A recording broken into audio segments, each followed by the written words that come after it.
All right, Seton, what's the poll question today? More important, the wording on this might need to be tweaked a little bit right. because I might be using the wrong words. More important to college football: high school recruiting, the transfer portal. I think it depends on the position. If I'm in the transfer portal, quarterbacking is really important. I think I could get some skilled position players. I think getting linemen out of high school, defense and offensive linemen, that's really important at that position. I don't know how many are in the transfer portal. It feels like quarterbacks. I get somebody who can come in right away and is already battle tested. Yes, Ethan. It's interesting that you say that because it took some time, but the importance of linemen sort of changed over the years. Where now all the big money is tied up. Well, not all of the big money, but a lot of the big money is tied up in linemen because they're so important.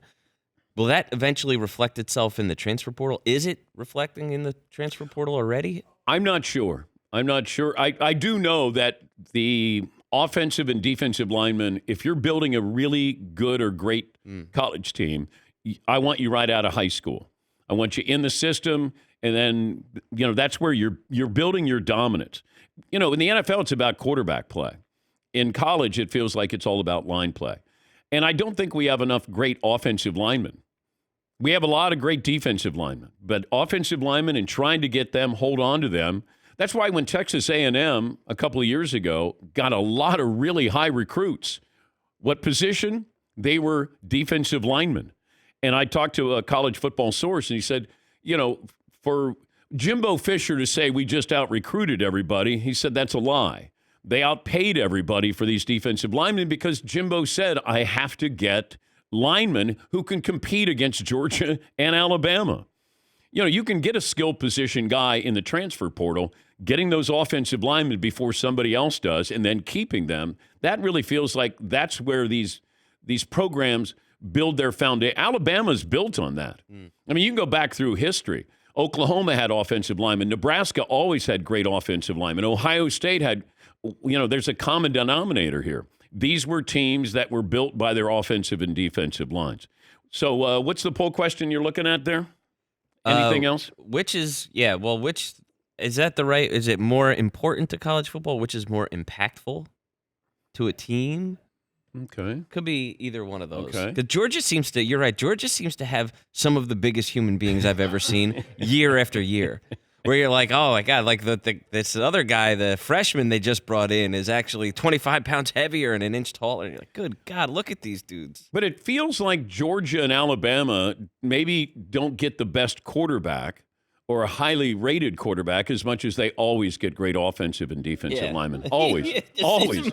Massive always. human being. Yes, they're always getting those players. And athletic as hell. Where you're like, how does a dude that big move like that? How is he running that fast? When you watch Georgia's defense the last couple of years, you just go, wait a minute. My God. That's like an NFL defensive line. Yeah. And then they all go to the NFL to play defensive line. Yes, Marvin. Yeah, they actually all play for the Eagles right now. Yeah, that's true.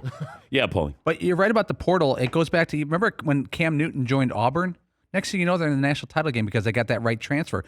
Washington football with or without Michael Penix. Michael Penix takes them to the playoffs. You can right the ship with a quarterback who's 21 years old and has got 40 starts. Well, Jaden Daniels goes to LSU. Bo Nix goes to Oregon. I mean, all these players who are up for the Heisman, you got somebody who can play.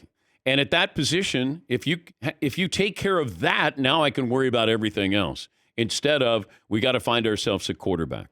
But National Signing Day, I know we love to look at who won and who lost. I still look at the transfer portal, because I think that's where you get guys you plug and play right away. And the going rate is going to be 7 figures for these, quarterbacks coming out of high school. It's 7 figures. The question is, is it a high 7-figure, mid, low? It's still 7 figures, but it's National Signing Day. But the transfer portal, that continues here as well. And also, this is what people don't realize. This is sort of the underbelly of the transfer portal. There are so many kids who are in the transfer portal. Well, if you're in the portal and I'm the coach, I move on from you. Now, you might say, hey, I want to come back. Everybody's out there looking for a deal. Hey, I'll stay if, ... or I'm going to go if, and then you're waiting to see if somebody's interested in you. And it doesn't take long for somebody to find out that somebody is interested in somebody. And I think that's what's interesting about this now.